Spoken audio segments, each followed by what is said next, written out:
ஜல்லிக்கட்டுக்கு ஆதரவாக தமிழகம் முழுவதும் மாணவர்களும் இளைஞர்களும் போராட்டம் நடத்தி வராங்க. பெரும்பாலான இடங்களில் இரவு முழுவதும் போராட்டம் தொடர்ந்திருக்கிறது.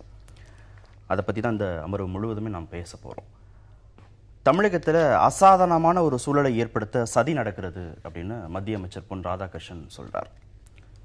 இளைஞர்களும் மாணாக்கர்களும் சேர்ந்து நடத்தக்கூடிய இந்த போராட்டத்தில் சில அமைப்புகள் மூலமாக இந்த சதி நடக்குது, அதற்கான வாய்ப்பு இருக்குங்கிற மாதிரி சொல்கிறார்.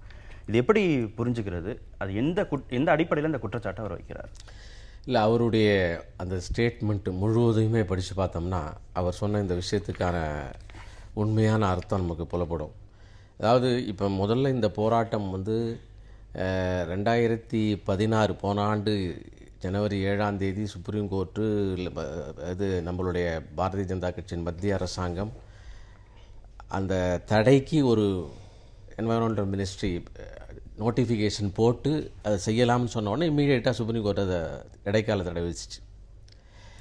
அதிலிருந்து தொடர்ந்து எல்லா விதமான ஜல்லிக்கட்டு சம்பந்தவர்களை பார்ப்பது, ஜல்லிக்கட்டு நிச்சயமாக மறுபடியும் தொடரும் என்கின்ற செய்தியை சொல்லுவது, முயற்சி செய்வது, அதை பற்றி ஒரு நம்பிக்கை ஊட்டுவது, தமிழ்நாட்டில் ஜல்லிக்கட்டை மறந்துவிடப் போகிறார்கள். ஏன்னா இந்த 3 ஆண்டு காலத்துக்குள்ளே நடக்காமல் 2 வருஷம் நடக்காமல் போன உடனேயே அந்த உணர்வுகள் முழங்கி போயிடக்கூடாது, அந்த கலாச்சாரமானது மறைந்து விடக்கூடாது என்பதற்காக பொன் ராதாகிருஷ்ணன் வரிசையாக தொடர்ந்து நடவடிக்கை எடுத்துகிட்டு வந்தார். ஆனால் அதனுடைய ரிசல்ட் சுப்ரீம் கோர்ட்டுனால இன்றைக்கி நம்ம மிகப்பெரிய எதிர்பார்ப்புக்கு இடையில் நடக்காமல் இருக்கிறது. இப்போ அவர் சொன்னது இந்த உணர்வுகளின் அடிப்படையில் மாணவர்கள் இன்றைக்கி பெரிய அளவில் இயல்பாக அவரவர்களாக இன்றைய கணினி யுகத்தில் இது பற்றியெல்லாம் தெரிந்து கொண்டு அவர்கள் இந்த போராட்டத்தில் இறங்கியிருக்கிறார்கள். இந்த போராட்டத்தில் சில இடங்களில் தேசவிரோத கோஷங்கள் போடப்படுகிறது, சில இடங்களில் பிரிவினைவாத கோஷங்கள் போடப்படுகிறது. இது மாணவர்கள் போடுவது அல்ல. மாணவர்கள் போர்வையில் மாணவர்களுக்கு இடையில் புகுந்து ஒரு சிலர் இந்த மாணவர்களுடைய இந்த கலாச்சார எழுச்சி, இந்த பண்பாட்டு எழுச்சியை திசை திருப்பி விட போகிறார்களோ என்கின்ற அச்சத்தில் அவர் சொன்ன விஷயம் அது. ஏன்னா தேச விரோத கருத்துனா இப்படி இல்லை, இந்த நாட்டை பிரித்து விடுவோம், எங்களுக்கு ஜல்லிக்கட்டு தராவிட்டால் தமிழ்நாடு எதற்காக இங்கே இருக்க வேண்டும், இப்படியெல்லாம் பேசப்பட்டது பத்திரிகையில் வந்துச்சு. அது மட்டுமல்ல, இந்த மாதிரி பேசியவர்கள் உடனடியாக மாணவர்கள் அங்கே இருக்கிறவர்கள் அவர்களுடைய எதிர்ப்பை தெரிவிச்சிருக்கிறாங்க. இந்த மாதிரி பேசிய சிலர் மீது செருப்பு வீசி இருக்கிறார்கள், கல்லெறிந்திருக்கிறார்கள். ஆக மாணவர்கள் இதை ஏற்றுக்கொள்ளவில்லை. மாணவர்கள் முழுவதும் ஒரே குறிக்கோளோடு ஒரே நோக்கத்தோடு ஜல்லிக்கட்டு வர வேண்டும், தமிழருடைய பாரம்பரியம் மறுபடியும் உயிர் பழ வேண்டும் என்பதில் அவர்கள் இருக்கிறார்கள். அதில் உஷாராக இருங்கள் என்பதற்காக சொல்லப்பட்ட விஷயம்.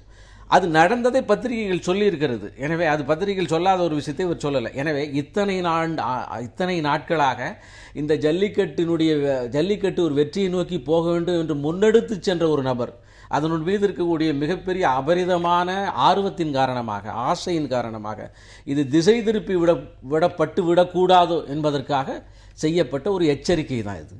அது மொத்தமானவர்கள் இல்லை, நடந்த சம்பவங்களின் அடிப்படையில் அவர் சொன்ன ஒரு நியாயமான உண்மையான கருத்து. திரு அருணன், தமிழக மக்கள் ஜல்லிக்கட்டை மறந்து போயிடக்கூடாது அப்படிங்கிறதுக்காக கடந்த 2 வருடங்களாக தொடர்ச்சியாக ஞாபகப்படுத்தியவர் பொன் ராதாகிருஷ்ணன். இதில் ஏதாவது ஒரு அசாதாரணமான சூழல் இந்த போராட்டத்தில் நடந்துடக்கூடாதுங்கிற அடிப்படையில் அவர் ஒரு எச்சரிக்கை விடுக்கிறாரு அப்படின்னு சொல்கிறார். அதாவது ஒரு அசாதாரணமான நிலைமை உருவாகி இருக்கிறது என்பது உண்மைதான்.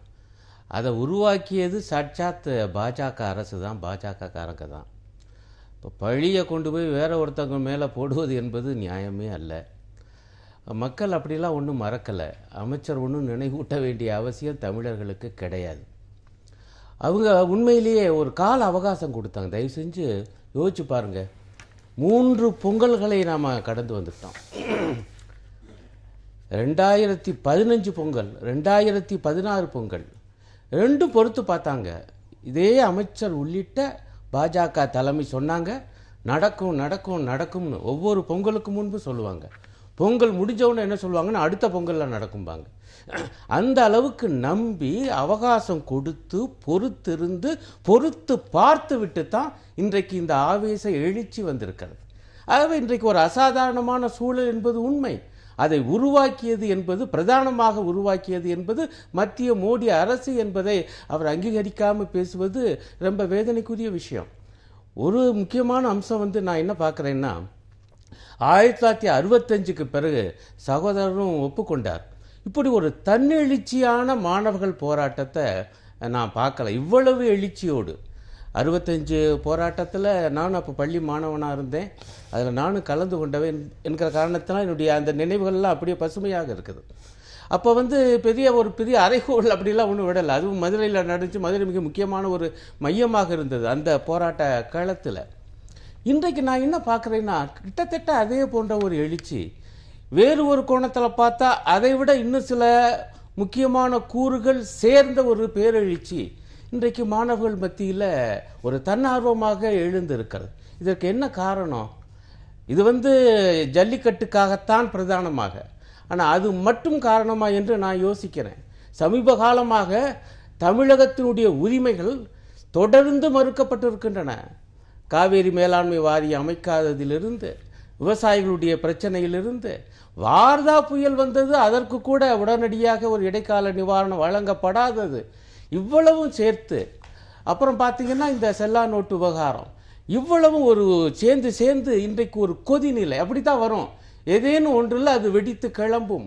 அப்படி இன்றைக்கு ஜல்லிக்கட்டை ஒரு மையமாக வைத்து இவ்வளவும் சேர்ந்த அந்த அழுத்தம் இன்றைக்கு வெடித்து கிளம்பி இருக்கிறது என்று நான் பார்க்கிறேன்.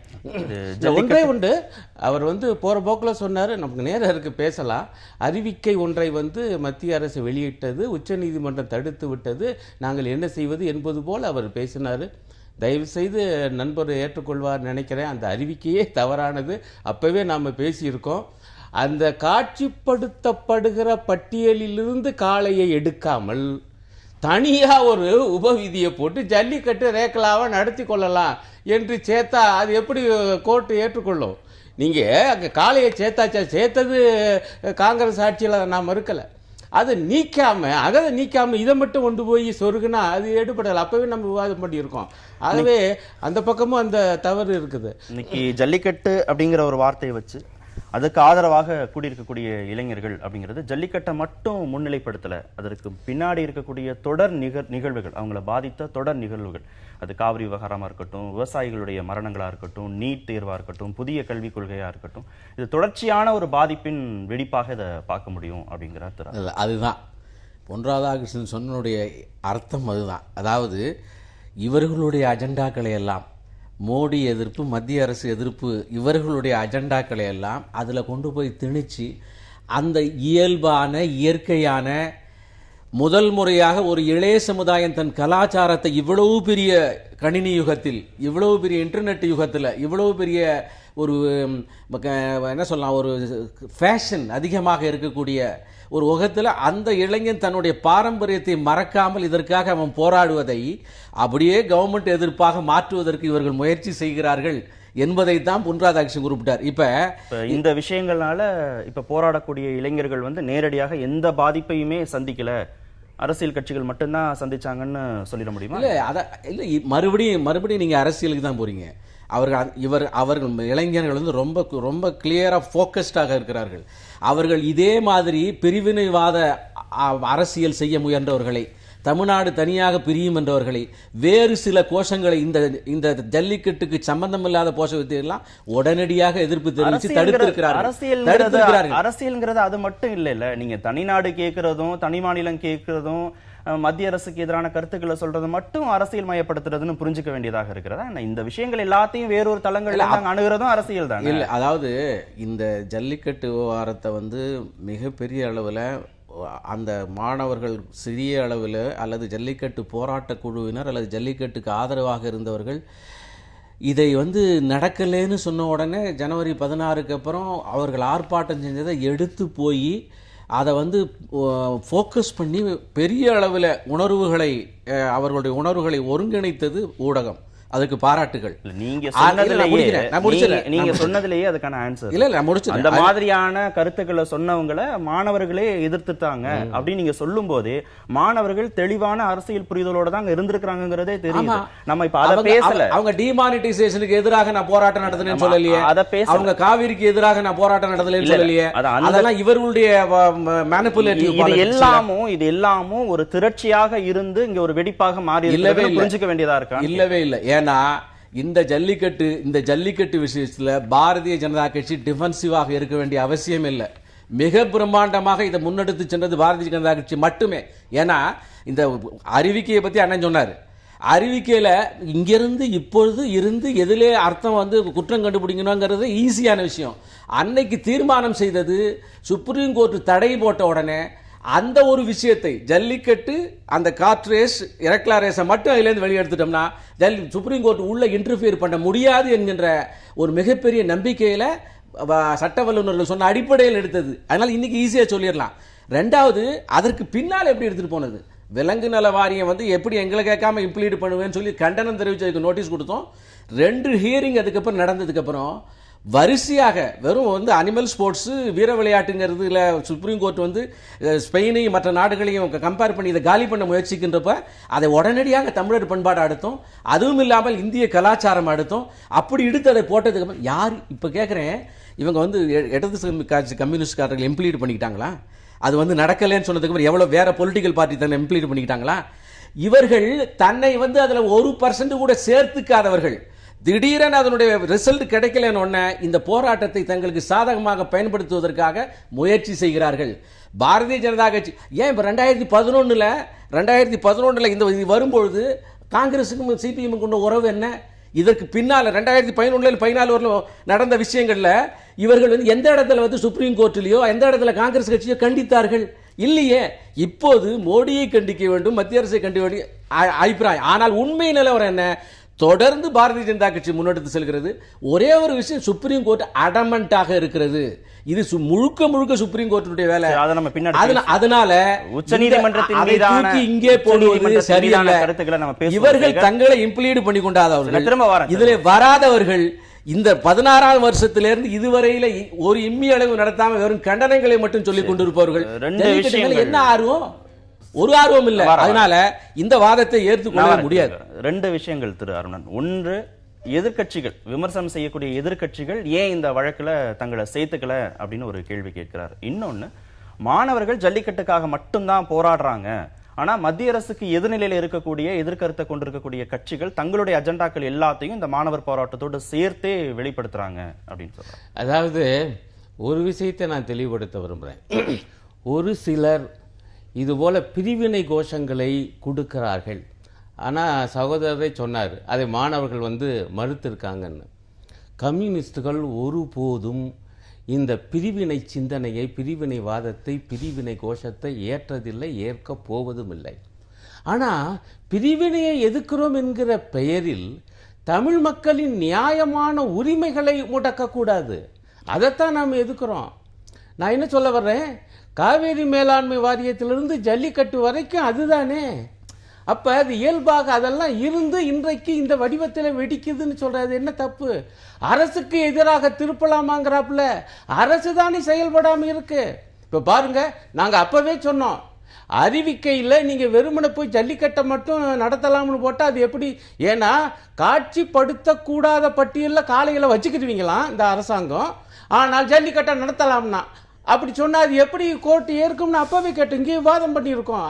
உடனே அதான் நடந்துச்சு, கோர்ட் ஏற்றுக்கொள்ளல. சரி, எல்லா கட்சிகளும் போராட்டம் நடத்துறீங்க, மாணவர்கள் போராட்டத்துக்கு ஆதரவா இருக்கீங்க, இளைஞர்களின் போராட்டத்துக்கு ஆதரவா இருக்கீங்க. ஏன் அந்த வழக்குல இந்த கட்சிகள் ஒவ்வொன்றா வர்றேன். நான் என்ன சொல்ல வர்றேன், இப்பவும் நான் நண்பரை கேட்கிறேன், ஏன் நீங்க காட்சிப்படுத்தப்படுகிற பட்டியலிலிருந்து காளையை நீக்குவோம், அதற்கு ஒரு அவசர சட்டமோ அது கூட தேவையில்லை, இன்னொரு அறிவிக்கையோ போதும் என்றால் ஏன் செய்யல? 2.5 வருஷமா? அல்லது அந்த முதல்ல போட்ட அறிவிக்கை அங்க தடுத்து நிறுத்தப்பட்டுச்சுன்னா அடுத்து இன்னொரு அறிவிக்கையோ அல்லது இன்னொரு அவசர சட்டத்தை ஏன் போட்டிருக்க கூடாது? அதுக்கு அதையும் எதிர்த்து போவாங்க என்பது நமக்கு புரிகிறது. அது போகட்டுமே, நீங்க உங்களுடைய நேர்மையை அப்படியாவது உங்களுடைய அக்கறையை அப்படியாவது காண்பிச்சிருக்கலாமே. ஒண்ணு. 2வது, ஏங்க எதிர்க்கட்சிகள் அரசு செய்யக்கூடிய தவறுகளை எடுத்து சொல்வதற்கு அதை எதிர்த்து போராடுகிறது எதிர்க்கட்சியுடைய கடமை. அதை நாங்க செஞ்சிட்டு இருக்கோம். ஏன் இம்ப்ளீட் பண்ணலைன்னா எங்க தமிழக அரசு அங்க போய் சேர்ந்திருக்க. தமிழக மக்களின் சார்பாக மத்திய அரசு மட்டுமல்ல, தமிழக அரசு அந்த வழக்கில் போய் அது தன் சார்பாக அங்க வந்து ஒரு மனு போட்டிருக்குது, விண்ணப்பங்கள்லாம் போட்டிருக்குது. அது விஷயம் சொல்லப்பட்டுக்கிற விஷயங்களை நாங்க சொல்லிட்டோம் என்று அதுக்கு நீங்க விளக்கம் சொல்லுங்க. தமிழக அரசு போயிருக்கு, அதுக்கு பின்னாடி எதிர்க்கட்சியில் நிக்கிறாங்கிறது ஒரு வாதம். ஏன் பிஜேபி ஒரு வழக்கு போட்டிருக்க கூடாது? தமிழக பிஜேபி ஏன் ஒரு வழக்கு போட்டிருக்க கூடாது? தன்னையும் சேர்த்திருக்க கூடாது? இப்ப நீங்க பிஜேபி வந்து மாணாக்கர் இளைஞர்களுடைய போராட்டத்துக்கு ஆதரவா தானே நீங்க இருக்கீங்க. ஜல்லிக்கட்டு தடையை மீறி நீங்க நடத்துங்க, அது ஜல்லிக்கட்டே கிடையாது, போராட்ட வடிவம் தான் அப்படின்னு தானே மத்திய அமைச்சர் பொன் ராதாகிருஷ்ணன் சொல்றாரு. மஞ்சு விரட்டுன்னு சொல்றாரு எச் ராஜா. அப்ப நீங்களும் அதை செஞ்சிருந்திருக்கலாமே, ஏன் அந்த கட்சிகள் மட்டும் செஞ்சிருக்கணும் அப்படின்னு நீங்க சொல்றீங்க? இல்லை, இது உங்களுடைய கேள்வி ரொம்ப சரியான கேள்வி. ஏன்னா இதை பார்த்து கொண்டு இருக்கக்கூடிய மிக சாமானியன் இப்படி ஒரு விஷயத்தை இவர்கள் மாதிரி நபர்கள் அவர்கள் வேலை சாமானிய மனதில் சொல்லும்போது ஓ இப்படி இருக்குமோ அப்படின்னு நம்புவார்கள். அதுக்காக இந்த கேள்விக்கு நான் பதில் சொல்கிறேன். அதாவது அரசாங்கம் வந்து பிஜேபியினுடைய அரசாங்கம், பிஜேபியினுடைய பாலிசி இம்ப்ளிமெண்ட் பண்ணுற அரசாங்கம். பிஜேபியினுடைய பாலிசி தமிழர் நலன், இந்திய நலன், இந்திய கலாச்சாரம் காக்கப்பட வேண்டும். இந்த ஜல்லிக்கட்டுக்கு முன்னாலேருந்து தொடர்ந்து தான் சொல்லிட்டு வரும். ஜல்லிக்கட்டு ரொம்ப புராதன காலத்திலிருந்து இருக்கக்கூடிய விஷயங்களை காப்பாற்ற வேண்டும் சொல்லுகிறது. அது பிஜேபியினுடைய அடிப்படை கொள்கைகளில் ஒன்று. அதனால அரசாங்கம் ரெப்ரசன்ட் பண்ணுது பார்ட்டி. தமிழ்நாட்டின் நலன்களை ரெப்ரசன்ட் பண்றதுக்கு பாரதிய ஜனதா கட்சி தமிழ்நாடு மத்திய அரசுக்கு அழுத்தம் கொடுக்கிறது. நேற்றைக்கு திருச்சியில் மாநில நிர்வாகிகளினுடைய அவசர கூட்டத்தை கூட்டி உடனடி ஜல்லிக்கட்டுக்கு தீர்ப்பு வழங்க வேண்டும். சுப்ரீம் கோர்ட்டு நிலைப்பாடு என்ன, நம்மளுடைய இந்திய அரசாங்கம் இது அவசர சட்டம் கொண்டு வருவதற்கான பல முறை அவர்கள் சொல்லியிருக்காங்க. ஒருவேளை வந்து சுப்ரீம் கோர்ட்டை மீறி இதை போனால் 1 மணி நேரத்துக்குள்ள அது தடைப்படும், பர்மனன்ட் இன்ஜெக்ஷன் வரும், நம்ம வேணா வீர வசனம் பேசி கேட்டுக்கலாம், கடைசியா ரிசல்ட் தமிழ்நாட்டுக்கு வராது என்பதாலே திருச்சியில தீர்மானம் போறது என்ன பலனை கொண்டு வந்துரும்னு தெரியல. திருச்சியில தீர்மானம் போறது என்ன பலனை கொண்டு வந்துரும்னு தெரியல. நீங்க பிரதமரை சந்திக்கிறீங்க, கட்சியுடைய தேசிய தலைவரை சந்திக்கிறீங்க, உச்ச நீதிமன்றத்துல நீங்க வழக்குகளை நீங்க உங்களோட சேர்த்துக்கிறீங்கிறது ஏற்படுத்தக்கூடிய ஒரு தாக்கமும் திருச்சியில தீர்மானம் போறதும் ரெண்டும் ஒண்ணுதானா? ஒரே தலைவர்கள பார்க்க முடியுமா? கட்சியினுடைய கொள்கைகளை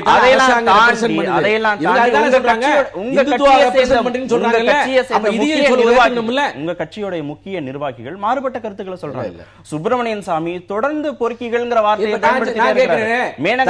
தொடர்ச்சியாக எதிர்நிலையில இருக்காங்க. காங்கிரஸ் கட்சியில இருக்கக்கூடிய ஒரு சிலரும் இதுக்கு எதிர்க்கிறாங்க. தேசிய கட்சியை சேர்ந்தவர்கள் மாநில நலன் அப்படின்னு வருகிற போது அவங்க அதை எதிரான உணர்வுகளை தானே வெளிப்படுத்திட்டு இருக்காங்க. நீங்க சொன்ன குற்றச்சாட்டுல சுப்பிரமணிய சாமியினுடைய இன்னொரு பக்கத்தை நாங்க ஏற்றுக்கொள்ளவில்லை. ஆனா இன்னொரு பக்கத்தை பாருங்க, அவர் ஜல்லிக்கட்டுக்கு ஆதரவாக ஜல்லிக்கட்டு அசோசியேஷன் சொன்னது உடனே போய் சேர்ந்தாருல, பல்வேறு ஆதாரங்களை காண்பித்தார். இதுவரை சமர்ப்பிக்கப்படாத ஆதாரங்கள் ஜல்லிக்கட்டுக்கு ஆதரவாக. ஜல்லிக்கட்டுக்கு வேணும்னு போராடுறாங்க. நான் வந்து சுப்பிரமணிய சாமியை டிஃபெண்ட் பண்ணல. ஆனால் சுப்பிரமணிய சாமியினுடைய ஒரு கருத்தை வைத்து இந்த ஜல்லிக்கட்டை இரண்டாம் தரமாக மாற்றுவதை நான் ஏற்றுக்கொள்ளவில்லை. பாரதிய ஜனதா கட்சியின் நேர்மையை சந்தேகிப்பதை ஒருபோதும் நான் ஏற்றுக்கொள்வதற்கு தயாராக இல்லை. அதுக்கு ஆரம்பத்திலிருந்து மிக நேர்மையாக மிக அழுத்தம் கொடுத்து வரக்கூடிய ஒரே கட்சி பாரதிய ஜனதா கட்சி. அது எங்காவது வெற்றி பெற்று அதுக்கு முழு பலன் வந்துமோ என்கிற பயத்தில் திருப்பியும் சொல்றாங்க. நான் இப்ப அண்ணனுக்கு ஒரே ஒரு பதில் மட்டும் சொல்லிடுறேன். ஒரு பதில், இந்த விலங்குகள் அந்த தொடர்ந்து இததான் பேச போறோம். அப்பப்ப சொல்லிட்டா சரியா அந்த நோட்டிபிகேஷன் சம்பந்தமாக சொன்னாரு. அந்த குற்றச்சாட்டுக்கு ஒரு பதில் இல்ல. முதல் பாயிண்ட், நேர்மையை ரொம்ப சந்தேகப்படுறீங்க. பிஜேபியோட நேர்மையை நேர்மையை 2 பாயிண்ட்ல நான் சந்தேகப்படுறேன். ஒன்னு, மத்திய அமைச்சர் மேனகா காந்தி மீண்டும் மீண்டும் சொல்றாங்க ஜல்லிக்கட்டு ஒரு காட்டுமிராண்டி விளையாட்டுன்னு சொல்றாங்க.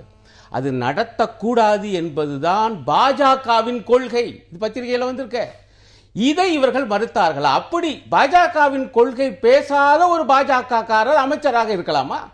ஏன் மேனகா காந்தி பதவியிலிருந்து தூக்கல? ஆகா, எங்களுடைய கொள்கைக்கு தவறா பேசுறீங்க ஒரு அமைச்சரா இருந்துகிட்டுன்னு ஒண்ணு அவங்களை எதிர்த்து இவங்க அறிக்கையை விடலையே.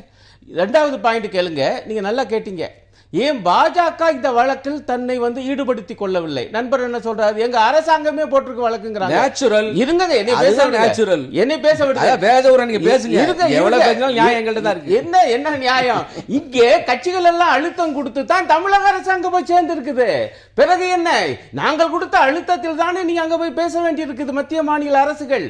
ஆனால் என்ன வேடிக்கைன்னா, அவங்களுக்கு ஒரு நியாயம் எங்களுக்கு ஒரு நியாயமா? முதல்ல அடிப்படையான விஷயம் மத்திய அரசு கையில். நான் மீண்டும் கேட்கிறேன், ஏற்கனவே நீங்க வெளியிட்ட அறிவிக்கை தோத்து போச்சு என்றால் பட்டியலில் இருந்து காளைகளை நீக்குகிறோம் என்று ஏன் ஒரு அறிவிக்கையோ அவசர சட்டமோ 2.5 வருஷமா கொண்டு வரல? அல்லது குறைஞ்சபட்சம் அந்த அறிவிக்கை தோத்து போன பிறகாவது 1 வருஷத்துக்கு மேலாச்சே, ஏன் கொண்டு வரல? அதுக்கு பதில் சொல்லுங்க. விரிவா பேசலாம். இடைவேளைக்கு பிறகு தொடர்ந்து விரிவா பேசலாம். ஜல்லிக்கட்டு விவகாரம் தொடர்பாக, மாணவர்கள் இளைஞர்கள் போராட்டம் தொடர்பாக பிரதமரை சந்திப்பதற்காக முதலமைச்சர் டெல்லி போயிருக்கிறாரு. இன்று காலை சந்திக்கிறாரு. அதை பேசுறதுக்கு முன்னாடி நீங்க அவருடைய கருத்துக்கு மறுப்பு சொல்லிட்டீங்கன்னா நம்ம இந்த அண்ணன் வந்து கல்லூரி ப்ரொஃபஸர் வந்து ரிட்டையர் ஆனவர், எல்லாம் விவரமானவர். அவர் தெரிந்தே தெரியாத மாதிரி நடிக்கக்கூடியவர். ஏன் இவ்வளோ விளக்கம் சொல்கிறேன்னா, அந்த நோட்டிஃபிகேஷன் விலங்கு நல வாரியம் வந்து அதுதான் போட்டுருக்கு. அது வந்து என்வரன்மெண்டல் மினிஸ்ட்ரியோட சேர்ந்து காளையை வந்து அந்த பட்டியலில் இருந்து வெளியே எடுத்திருக்காங்க. காட்சிப்படுத்த படக்கூடாத இல்லைன்னு வெளியே எடுத்திருக்காங்க. அதுதான் அந்த பேன். உடனே அது பேன். இப்ப அவர்களுடைய அனுமதி இல்லாமல் நோட்டிபிகேஷன் பட்டியலிருந்து நீக்காம ஜல்லிக்கட்டு நடத்துவதற்கான போட்டிகள் நடத்துவதற்கான அனுமதிகள் மட்டும் வழங்கப்பட்டதுங்கிறது தான். அதை தான் நான் சொல்ல வரேன். முன்னால எப்படி அந்த பேன் வந்துச்சுங்கிறதுக்கு காளையை சேர்த்திருக்காங்க. இப்ப காளையை வந்து விலங்கு நல வாரியம் ஒரு இம்ப்ளீடிங் பார்ட்டியா இருந்து அதுக்கு முன்னாலேயே அண்ணனுக்கு சொல்றேன், உண்மைகளை மறைக்க கூடாது அப்படிங்கிற விஷயத்தை தெரிஞ்சுக்கணுங்கிறதுக்காக எங்களுடைய ரெப்ரசன்டேஷன் இல்லாமல் இதுக்கு தடை கொடுக்கக்கூடாதுங்கிறது அவங்களுடைய இம்ப்ளீட்மெண்ட் ஆல்ரெடி. அதனால காளையை எடுத்தா தானே இவங்களுடைய பார்ட்டியா வருவாங்க. காளைக்கு சம்பந்தப்பட்ட விளையாட்டை மட்டும் எடுத்துட்டோம்னா தற்காலிகமாக நமக்கு கிடைக்கும், அப்புறம் கோர்ட்டுக்கு போகலாங்கிறது மத்திய அரசினுடைய ராஜதந்திரத்தின் அடிப்படையில் உடனே செய்யணுங்கிறது. இப்ப அதை புரிச்சுக்கிட்டாங்க. ஒருவேளை வந்து அவங்க இம்ப்ளீட் பண்ணதுக்காக நம்ம போக முடியாது இருந்தா ஏன் போகாம இருக்கீங்க, இதையாவது செய்திருக்கலாமே அப்படிங்கிறது வருவாங்க. சம்பவம் நடந்து 1 வருஷம் ஆனதுனால யாரும் மறந்துடக்கூடாதுங்கிறதுக்காக இந்த உண்மையை சொல்றேன். ரெண்டாவது, ஏன் தமிழக பாரதிய ஜனதா கட்சி இம்ப்ளீட் பண்ணிக்கலன்னு இது வினோதமாக இருக்கிறது. நாங்கள் நினைக்கின்ற எங்களுடைய கொள்கை கலாச்சாரத்தை மத்திய அரசாங்கம் பிரதிபலிக்கிறது. அது இந்துத்துவெல்லாம் சொல்லுவாங்க, அது வந்து உங்களுடைய கட்சியை பிரதிபலிக்கிறதுபாங்க. கலாச்சாரத்தை பிரதிபலிப்பதற்காக பாரதிய ஜனதா கட்சியினுடைய விஷயத்தை அங்க எடுக்குது மத்திய அரசாங்கம். சொன்னா நீ அப்ப இம்ப்ளிமெண்ட் பண்ணிக்கல, ஏன்னு கேட்டா நீங்க ஏன் இம்ப்ளிமெண்ட் பண்ணிக்கலன்னு கேட்ட உடனே மறுகேள்வி கேட்டா சரியா போச்சு இல்ல. அவருடைய குற்றம், அவருடைய குறை, அவர்கள் செய்யாத ஒரு அவருடைய பாணியிலே சொல்றேன், தமிழர்களுக்கு இந்த காளைகளுக்கு அவர்கள் சேர்ந்து கொள்ளாமல் இழைக்கப்பட்ட அநீதி, இதெல்லாம் வெளியே தெரிஞ்சிருங்கிறதுக்காக இப்படி ஒரு கேள்வியை கேட்டா சரியா போகுது. அவசர சட்டத்துக்கும் நீங்க பதில் சொல்லிருங்க, அதுக்கு அவர்கிட்ட விளக்கம் வாங்கிடலாம். இப்ப அவசர சட்டம் கொண்டு வந்தாலும் ஜல்லிக்கட்டு நடக்காது, உச்சநீதிமன்றம் தடை விதிக்கும்னு பொன் ராதாகிருஷ்ணன் சொல்றாரு. அவசர சட்டம் கொண்டு வரணும்னு இங்க இருக்கக்கூடிய எல்லாருமே பேசுறாங்க, எல்லோரும் ஒரே குரல்ல சொல்றாங்க. மாநில முதலமைச்சர் கூட அதை வலியுறுத்துறதுக்காக தான் இன்னைக்கு பயணம் போயிருக்கிறாரு. இல்ல, இப்ப சுப்ரீம் கோர்ட்டினுடைய மென்டாலிட்டி என்னங்கிறது அதனுடைய பிஹேவியர்ல வரிசையா பார்த்தா தெரியும், அவங்களுக்கும் தெரியும். முதல் முறையாக வீர விளையாட்டுன்னு சொல்லி இதை எடுக்க முடியாதுன்னு தடை பண்ணியிருக்காங்க. ரெண்டாவது, குரியல் டு தி அனிமல்னு சொல்லி 2014 ஜல்லிக்கட்டப்ப பீட்டாவை விட்டு படம் எடுத்துட்டு வர சொல்லி அந்த படம் வந்து துரதிருஷ்டவசமாக அவர்களுக்கு சாதகமான சில அம்சங்கள் இருந்ததுனால அதை வச்சு பர்மனன்ட் பேன் மே 2014. அப்ப முடியவே முடியாது, இதை தடை செய்யணுங்கிற ஒரு ஒத்த காலில் நிற்கக்கூடியது. கலாச்சாரம் இல்லை, இது வீர விளையாட்டு தான் நம்மளுடைய வாதத்தை அங்கீகரிக்காத ஒரு சுப்ரீம் கோர்ட். அதற்கப்புறம் நாம நோட்டிபிகேஷன் போட்ட உடனே நீ பீட்டா இது விலங்கு நல வாரியத்தை அனுமதி இல்லாமல் நீ செஞ்சேன்னு அவங்க ரெப்ரசன்ட் பண்ண உடனே அதற்கு 5 நாளில் மறுபடியும் தடை போட்டது. அதுக்கு மத்திய அரசு உடனே 28/3 வந்து எப்படி எங்களை கேட்காம அரசாங்கத்தினுடைய ஒரு பகுதி வந்து நீ இம்ப்ளீட் பண்ணிருக்கலாம் விலங்கு நல வாரியத்துக்கு நம்ம நோட்டீஸ் கொடுத்தோம். அதனுடைய அடிப்படையில் தான் அதனுடைய தலைவர் இப்ப டிசம்பர்ல விலக வேண்டிய சூழ்நிலை ஏற்பட்டுச்சு. ஆக இப்ப வந்து அதனுடைய மைண்ட். மூன்றாவது வந்து 7 நாள்ல மறுபடியும் வந்து உடனடியாக தடை பண்ணியிருக்கு சுப்ரீம் கோர்ட். அவளை அவசரமாக எடுக்க வேண்டியதில்லை. ஒரு மாநிலத்தில் நடக்கக்கூடிய ஒரு கலாச்சார விஷயத்தை மக்களுக்கு ஆதரவாக அது நடந்து முடிஞ்சதுக்கு அப்புறமாவது அது பேன் பண்ணியிருக்கலாம். ஆனால் அந்த ஆண்டு கூட நடக்கவில்லை. இப்ப நடந்த 2 ஹியரிங்லையும் நாங்க என்ன வந்து பார்பேரியன் கண்ட்ரிலயா இருக்கோம்? நீங்க வந்து டிவியில பாத்துக்கலாம் வீர விளையாட்டை. இப்படியெல்லாம் சுப்ரீம் கோர்ட்டினுடைய நீதிபதிகள் கமெண்ட் கொடுத்திருக்காங்க. இந்த மனநிலைமையில, இப்படிப்பட்ட ஒரு மனநிலைமையில இப்ப அவசர சட்டம் போட்டோம்னா, இனி வெள்ளிக்கிழமை போட்டோம்னா திங்கக்கிழமை சுப்ரீம் கோர்ட்ல வராது, வெள்ளிக்கிழமை ராத்திரியே அதை எடுக்கக்கூடிய அளவில் அவங்க மனநிலைமை இருக்கு. இது நாங்களும் போட்டோம்னு நினைக்கிறதுக்கு கூடாது என்பதற்காக.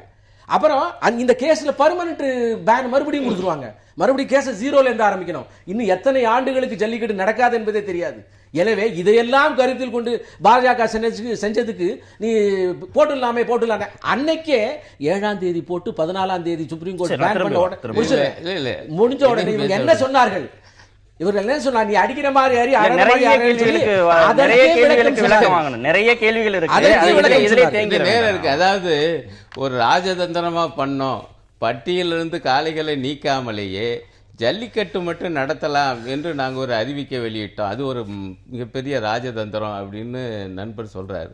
ஆனால் அந்த ராஜதந்திரம் தோத்து போச்சு என்பதையும் அவர் ஏற்றுக்கொள்கிறார். என்னுடைய கேள்வி இதுதான், உங்களுடைய ராஜதந்திரம் தோற்று போய் ஓராண்டு ஆகிவிட்டது. அப்படி என்றால் அடுத்த நடவடிக்கை என்ன?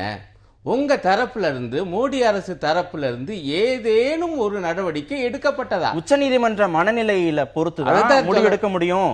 இப்ப இருக்க உச்சநீதிமன்றம் இப்ப இருக்கக்கூடிய மனநிலையில நீங்க எந்த முடிவு எடுத்தாலும், அவசர சட்டம் கொண்டு வந்தாலும் அதுக்கு தடை விதிக்கப்படும் அப்படின்னு அவர் சொல்றாரு. இதுதாங்க தப்பித்தல் வாதம். அவங்களுடைய மனநிலையை வச்சுக்கிட்டு நான் செயல்படாம இருக்கேன்னு என்ன சொல்வது எந்த வகையில் நியாயம்னு எனக்கு புரியல. நீங்க ஒவ்வொரு ஸ்டெப்பா போனா கூட நான் புரிஞ்சுக்கிறேன். அதான் நான் சொன்னேன், மக்கள் இவ்வளவு காலம் அதான் காத்திருந்தாங்க. நீங்க ஒரு நடவடிக்கை எடுத்தீங்க, எங்களை போன்றவங்களுக்கு அதுல சந்தேகம் இருந்துச்சு. ஆனாலும் ஒரு நடவடிக்கை எடுத்தீங்க.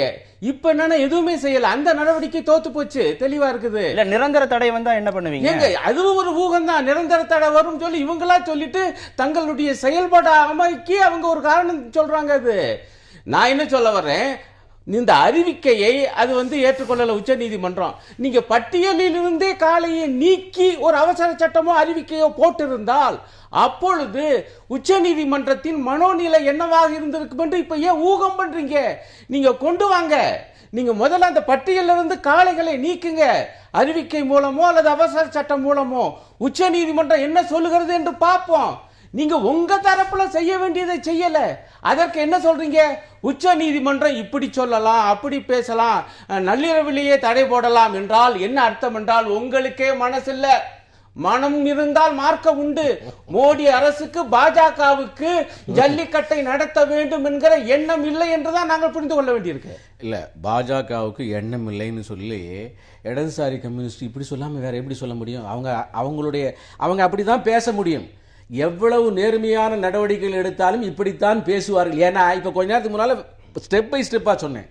இப்ப விலங்கு நல வாரியம் சேர்ந்து போட்ட பட்டியலில் இருந்து நீக்கப்பட்ட விஷயம், அது எல்லாரும் ஒரே குரல்ல தான பேசுறாங்க. அவசர சட்டம் கொண்டு வரணும்னு எல்லாரும் ஒரே குரல்ல பேசுகிற போது நீங்க திரு அருணன் சொல்ற மாதிரி காளைகளை பட்டியல இருந்து நீங்க நீக்கிறீங்க. அது உச்சநீதிமன்றம் வேறு மாதிரி பாக்குது, பாத்துட்டு போட்டோம். அவசர சட்டம் கொண்டு வாங்க, அது உச்சநீதிமன்றம் வேறு ஒரு பார்வையில பாக்குது, பாத்துட்டு போட்டோம். உங்க கடமையை நீங்க முடிச்ச மாதிரி இருக்கும்ல, உங்களுடைய செயலை நீங்க செஞ்சு முடிச்ச மாதிரி இருக்கும்ல. இப்படி உட்கார்ந்து திருப்பி திருப்பி நீங்க விளக்கம் கொடுத்திருக்க வேண்டியது இல்ல. நிரந்தர தடை வரும், நிரந்தர தடை வரும், யூகத்தின் அடிப்படையில் பேச வேண்டியது இல்லையேங்கிறதா உங்களுடைய கேள்வி. யூகத்தின் அடிப்படையில் இல்லை, ஏற்கனவே நடந்ததனுடைய அடிப்படையில். சுப்ரீம் கோர்ட்டினுடைய இந்த இடைக்கால தடை ஜனவரி 7ஆம் தேதிக்கு கொடுத்ததனுடைய ஸ்டேட்மெண்ட், முதல் ஸ்டேட்மெண்ட், நீ விலங்கு நல வாரியம் சேர்ந்து உட்கார்ந்து போட்டது, அதை விட்டுட்டு உன்னால போட முடியாது, அதனால இது இன்வாலிட் அப்படின்னு தான் அந்த டெம்பரரி அந்த போர்டையும் மாற்றி அமைக்க முடியும் தான் கொடுத்துச்சு. அந்த போர்டையும் மாற்றி அமைக்க முடியும். அதுக்கான அதிகாரம் அரசு கிட்ட இருக்கு. தமிழகத்தை சேர்ந்தவர்களையும் அந்த குழுல கொண்டுட்டு வர முடியும்னு இன்னொரு தரப்புலையும் ஆலோசனை சொல்றாங்க. இல்ல, அது ஆலோசனை சொல்வது இயல்பு. அது ஸ்டாச்சுட்டரி பாடி, அதற்கான முழு காலத்தை இது செயல்படணும். இப்ப கூட நம்ம தமிழ்நாட்டில் அந்த தேர்வு ஆணையம்லாம் போட்டாங்க, அந்த ஸ்டாச்சுட்டரி பாடி. அப்புறம் சுப்ரீம் கோர்ட் நீக்கிச்சு அத்தனை பேரையும். அதே மாதிரி கோர்ட் நீக்கப்பட்டால் தானே இதுவரை அரசாங்கம் போக முடியாது. ஏன்னா அதில் இருக்கிறவங்க கோர்ட்டுக்கு போவாங்க. அதனுடைய நாம் கொடுத்த அழுத்தத்தின் காரணமாக அதில் இருக்கக்கூடிய சீஃப் யார், who is instrumental in jallikattu ban, அவர் இப்போ டிசம்பர்ல ரிசைன் பண்ணியிருக்கார். அரசாங்கம் ஒவ்வொரு ஸ்டெப்பாக அணுவாக பார்த்து எடுத்து வருது. சுப்ரீம் கோர்ட்டினுடைய இந்த 2 ஹியரிங் ப்ரொசீஜரை பேப்பர்ல படிச்சு அதை பார்த்திருந்தாலே அரசாங்கம் எவ்வளவு ஸ்ட்ராங்கா நடவடிக்கை எடுத்திருக்குன்னு தெரியும். அதே மாதிரி சுப்ரீம் கோர்ட் மனநிலைமை என்னன்னு தெரியும். இப்போதைக்கு இன்றைக்கு நாளைக்கு நடக்கக்கூடிய பேச்சுவார்த்தை அல்லது செயல்பாட்டினுடைய விஷயம் கடைசியாக என்ன ஆனாலும் சரி, இந்த ஜல்லிக்கட்டை அவசர சட்டம் கோர்ட்டு கூட பாதுகாத்து விடலாம் அல்லது அவசரத்தை உடனே போடலாம் என்கின்ற மனநிலைமை இப்போது உருவாகி இருக்கிறது. இன்ஸ்பைட் இதுக்கு மேல தப்பாக போனாலும் பரவாயில்ல, பெர்மனன்ட் பேன் ஆனாலும் உருவாகி இருக்கா, உருவாக்கப்பட்டிருக்கா அப்படிங்கிறதுதான். திரும்பவும் சொல்றேன் முடிச்சுறேன். ஒரே இந்த பெர்மனன்ட் பேன் வரக்கூடாது. ஒரேடியாக ஜல்லிக்கட்டு சுப்ரீம் கோர்ட்டால் அழிக்கப்பட்டு விடக்கூடாது, தமிழன் கலாச்சாரம் காணா போயிடக்கூடாது என்று இவ்வளவு நாள் நினைச்சோம். இவர்களுக்கு யார் என்று காண்பிப்பதற்காக அப்படி ஒரு நிலைமையை அரசு எடுத்தாலும் நடக்கும். இல்ல, அருணன் மட்டும் இல்ல, ஆயிரக்கணக்கானவர்கள் இருக்கிறாங்க. தவறான தமிழ் கலாச்சாரத்தை அழிப்பதற்காக அப்படி செஞ்சீங்க. ஏன்னா எப்படியும் பேசக்கூடியவர்களோ அவர்கள். இடைவேளைக்கு பிறகு தொடர்ந்து பேசும் திரு அருணன். ஜல்லிக்கட்டு விவகாரம் தொடர்பா கடந்த வாரத்திலையும் அதிமுக எம்பிக்கள் பிரதமரை சந்திக்கிறதுக்கு முயற்சி பண்ணாங்க. அப்ப சந்திக்க முடியல. ஆனா இப்போ முதலமைச்சரை சந்திப்பதற்கு பிரதமர் நேரம் ஒதுக்கி இருக்கிறாரு. இன்று காலை இந்த சந்திப்பு நடைபெறுகிறது. திரு சேகர் சொல்ற மாதிரி உச்சநீதிமன்றத்தை கருத்தில் கொண்டும் நிரந்தர தடை வந்துடக்கூடாதுங்கிறதுனாலே நாங்கள் அமைதியாக இருந்தோம். ஆனால் இந்த பேச்சுவார்த்தை மூலமாக பரவாயில்ல, எது நடந்தாலும் பரவாயில்லங்கிற அடிப்படையில் ஒரு சுமூகமான தீர்வு எட்டப்படுங்கிற ஒரு கருத்தையும் அவர் சொல்லியிருக்கிறார். ஒருவேளை அவசர சட்டம் கொண்டு வருவதற்கு மத்திய அரசு முயற்சிக்கிற பட்சத்தில் அதற்கான கிரெடிட், அரசியல் ரீதியான அந்த கிரெடிட்டை வந்து பிஜேபி தட்டி செல்லும் அப்படின்னு எடுத்துக்கலாமா? அதாவது அதுக்கு முன்பு முதல் விஷயம், இந்த விலங்குகள் நல வாரியத்தை பொறுத்த வரையில் இன்றைக்கு முகநூலில் அது வந்துக்கிட்டு இருக்குது. அந்த சட்ட பிரிவெல்லாம் சொல்கிறாங்க, அரசு நினைத்தால் அதையும் மாற்றி அமைக்கலாம், தமிழகத்தினுடைய உணர்வுகளை பிரதித்துவப்படுத்தக்கூடிய அளவுக்கு சில நண்பர்களை வந்து அதில் சேர்க்கலாம் என்று கூட கருத்து வருது. அதையும் வந்து அவங்க யோசிக்கணும். பாயிண்ட். ரெண்டாவது அம்சம், இப்போ பாருங்க, இப்போ அவரே நண்பரே நம்ம வழிக்கு வந்துக்கிட்டு இருக்காரு. முதல்ல வாய்ப்பே இல்லைன்னாரு. அந்த காட்சிப்படுத்தப்படுகிற விலங்கு பட்டியலிலிருந்து காளையை நீக்கினால் என்னென்ன ஆகும் உச்ச நீதிமன்றம்னு, இப்போ ஆனது ஆகட்டும் அப்படின்னு வந்திருக்காங்க. நான் இப்படி வரவழைக்கவே நம்முடைய மாணவர்களும் இளைஞர்களும் இந்த தை மாத கொடும் பணியில் இன்றைக்கு வெட்ட வெளியிலே காத்து கிடக்கிறார்கள். இவ்வளவு செய்த பிறகுதானா உங்களுக்கு இந்த சிந்தனை வரும்? ஒன்று. இப்போ சந்திப்பதற்கு பிரதமர் அவர்கள் நேரம் ஒதுக்கி இருக்கிறார். இதுக்கும் இவ்வளவு பெரிய பாடு. முதல்ல ஒதுக்கலை, சரி, அதுக்குள்ளே கூட நான் பழசுக்குள்ளே கூட போகலை. இப்போ நம்முடைய வேண்டுகோள் வந்து என்னன்னா, இப்பொழுதாவது உங்களுடைய கடமையை நீங்கள் செய்யுங்கள், மத்திய அரசின் கடமையை. எங்களுக்கு இதில் உண்மையிலேயே அக்கறை இருக்கிறது. ஜல்லிக்கட்டை நடத்த அரசு சார்பில் செய்ய வேண்டிய எல்லாவற்றையும் செய்து முடித்து விட்டோம் பாருங்கள். அதையும் தாண்டி உச்ச நீதிமன்றத்திலும் நாங்கள் கடுமையாக, உண்மையாக, மெய்யுணர்வோடு ஜல்லிக்கட்டுக்காக வாதாடுவோம் என சொல்லுங்கள், வாதாடி காண்பியுங்கள். நிச்சயமாக மக்கள் உங்களை புரிந்து கொள்வாங்க. அதன் மூலம் உங்களுக்கு கிரெடிட் வந்தா வரட்டும், எங்களுக்கு அதுல ஒன்றும் ஆட்சேபனை இல்லைங்க. இதுல யாருக்கு அரசியல் பலன் போகுதுங்கிற ஆராய்ச்சியெல்லாம் நமக்கு வேண்டியதில்லை. தமிழ் பண்பாட்டின் ஒரு கூறு. அதை விட இடதுசாரிகளாக நாங்கள் பார்ப்பது என்னவென்றால், நாட்டு காளைகளை பாதுகாக்க வேண்டியதுடைய அவசியம். அதன் மூலமாக நாட்டு பசுக்கள் மற்றும் காளைகளுடைய இனப்பெருக்கம் இங்கே காக்கப்பட வேண்டும். இங்கே அந்நிய சக்திகளுடைய ஆதாய வெறி என்பது விளையாடி கொண்டிருக்கிறது. இந்த ஜல்லிக்கட்டு தடையின் பின்னால் அதுவும் இருக்கிறது என்பது இன்றைக்கு ஆழமாக மக்களுடைய மனதிலே வேரூன்றி இருக்கிறது. அதையெல்லாம் தடுக்கிறோம் என்று நீங்க வாங்க, அதுதான் எங்களுக்கு முக்கியம். கொட்டும் பணியில விடிய விடிய பெண்கள், குழந்தைகள், இளைஞர்கள், மாணாக்கர்கள் போராட்டம் நடத்திய பிறகுதான் இந்த முடிவுக்கு மத்திய அரசு வரணுமா? அந்த போராட்டம் கூட எந்த விதமான அரசியல் தலையீடும் இல்லாம, யாருடைய பங்களிப்பும் இல்லாம, தன்னெழுச்சியாக, தலைமை ஒருங்கிணைப்பே இல்லாம நடக்கிறத நம்மளால பார்க்க முடியும். இல்லை, இப்போ என்னமோ அரசு இதிலிருந்து தனிமையாக இருக்கிறது, இவருடைய கருத்துக்கு மாறாக இருக்கிறது, எதிராக இருக்குதுங்கிற இந்த சாயம் வந்து அப்சல்யூட்லி ஃபால்ஸ். அரசாங்கம் முழுக்க முழுக்க இதுக்கு ஆதரவாக இருக்குது. அரசனுடைய கொள்கைகள் இதுக்கு ஆதரவாக இருக்குது. கட்சியினுடைய கொள்கை இதுக்கு ஆதரவாக இருக்குது. சுப்ரீம் கோர்ட் தடையாக இருக்கிறது. அந்த சுப்ரீம் கோர்ட் தடையில் கவர்மெண்ட்டினுடைய ஒரே அப்ரிஹென்ஷன் நிரந்தரமான தடை வந்து விடக்கூடாதுங்கிறதுனால நான் அண்ணன் வந்து இப்போதாவது இவர்கள் மாறினார்களே, ஆனது ஆகட்டும்னு அண்ணன் சொன்னார். இப்போ எல்லாரும் சேர்ந்து போய் பேச போகிறாங்க மத்திய அரசோட. தமிழ்நாட்டு மக்கள் எல்லாருமே சேர்ந்து பேசி எந்த முடிவுக்கு வேணாலும் வரலாம், எல்லாருமே சேர்ந்து.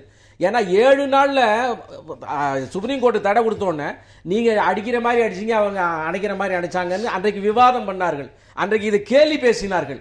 ஆனால் இன்னைக்கு அதே நிலைமையில மறுபடியும் அதையே பேசியிருப்பார்கள். ஆனால் எல்லாரும் சேர்ந்து உட்கார்ந்து ஒரு முடிவுக்கு வந்தால் என்ன முடிவு வேணாலும் எடுக்கட்டும், அதுக்கு அரசு தயாராக இருக்கிறது. நாங்க கொடுத்த பிரஷர்ல தான் வந்தோம், எல்லாரும் கூடி பேசி ஏதேனும் ஒரு முடிவுக்கு வரலாம்னா, அப்ப இந்த காட்சிப்படுத்துகிற பட்டியலிருந்து விலங்குகளை எடுக்க வேணாங்கிற முடிவுக்கு வர போறீங்களா? மத்திய அரசும் மாநில அரசும் சேர்ந்து இப்ப மீண்டும் கவலையா இருக்குது பேசுறத பார்த்தா. அதாவது 2.5 ஆண்டு காலமாக நடந்து வருகிற ப்ரொசீடிங்ஸ் அப்படியே ஓரம் தள்ளிட்டு அவருடைய அரசியல் கருத்தை மட்டும் சொல்றாரு. 2.5 ஆண்டு கால ப்ரொசீடிங் என்ன? டோட்டலா இந்த காளையை வெளியே எடுக்கணும், ஜல்லிக்கட்டை நடத்தணும், தமிழ் கலாச்சாரத்தை காப்பாற்றணும். இதுதானே 2.5 ஆண்டு காலமா சுப்ரீம் கோர்ட்லயும் மற்ற இடங்கள்லயும் சட்டத்திலையும் central government policy and procedure. அது எப்படி ஒரே இடத்துல மாற்றிடுவாங்க? அதனால கடைசி ஊர்ல சொல்லி மாத்துறதுக்கு வேணா அண்ணனுடைய கட்சி தயாரா இருக்கலாம், நாங்க அதை மாதிரி மாறுவதற்கு தயாராக இல்லை. எனவே இன்றைக்கு நடக்கக்கூடிய பேச்சுவார்த்தையில வரக்கூடிய முடிவு பிரஷரின் அடிப்படையில் கான்சென்ஸினுடைய அடிப்படையில். இந்த மாணவர்கள் இளைஞர்களுடைய போராட்டத்தில் அரசியல் கட்சிகளுக்கு அவங்க வந்து அனுமதி கொடுக்கவே மறுக்கிறாங்க. அரசியல் கட்சி தலைவர்கள் வர்றதை வந்து அவங்க விரும்பவே இல்லை. ஆனால் திரையுலக பிரமுகர்கள் வர்றதை வந்து அவங்க வந்து ஆதரிக்கிறாங்க, அவங்களுடைய கருத்துக்களையும் ஏத்துக்கிறாங்க. போராட்டத்தில் அவங்க அமருகிற போது அவங்க எந்த விதமான மறுப்பையும் சொல்றது இல்ல.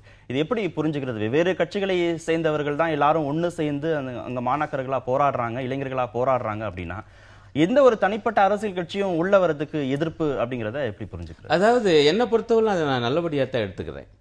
ஏன்னா மாணவர்கள், இளைஞர்கள் அவ்வளவுதான் எங்களுடைய பண்பாட்டினுடைய ஒரு முக்கியமான கூறு. அத்தோடு இந்த தமிழ் சமுதாயத்தின் பொருளியல் வாழ்வும் இணைஞ்சிருக்கு. நான் அதான் குறிப்பிட்டேன் பாருங்க, நம்முடைய நாட்டு கன்றுகளை காப்பாற்ற வேண்டும், அது ஈனப்படுவதை நாம் காத்து நிற்க வேண்டும், அதன் மூலமாக நம்முடைய நாட்டு பசு தருகிற பாலை நம்முடைய குழந்தைகள் உண்ண வேண்டும், அதுதான் ஆரோக்கியமான. இவ்வளவு தெரிஞ்சிருக்குங்க. நீ லேசா நினைக்காதீங்க. இந்த மாணவர்கள் வாலிபர்களுடைய இந்த ஆர்ப்பாட்டத்தில் கொடுக்கப்படுகிற அந்த முழக்கங்கள், அந்த கோஷங்கள்லாம் நீங்க பாத்தீங்கன்னா அவங்க பேசுறதெல்லாம் பார்த்தா எனக்கே ஆச்சரியமா இருக்குது. ரொம்ப இயல்பாக பேசுறாங்க. அப்கோர்ஸ் சில பழைய மரபுகளை எல்லாம் மனசுல வச்சு கூட பேசுறாங்க. இதுல அரசியல் வந்தால், அரசியல் கட்சி தலைவர்கள் வந்தால், இந்த போராட்டம் இந்த குறிப்பிட்ட அரசியல் கட்சிக்கு ஆதரவானது அல்லது அந்த கட்சிக்கு எதிரானது என்கிற ஒரு முகம் கிடைத்து விடுமோ என்று அவங்களுக்கு ஒரு அச்சம் அல்லது ஒரு தயக்கம் இருக்கிறது. இல்ல, இப்ப எல்லா கட்சிகளையும் அவங்க அனுமதிக்கலாம். நான் எந்த கட்சியுமே அவங்க அனுமதிக்கல. அது எந்த ஒரு கட்சிக்கும் தனிப்பட்ட கிரெடிட் போக கூடாதுன்னா அவங்க எல்லா கட்சிகளையும் அனுமதிக்கலாம்.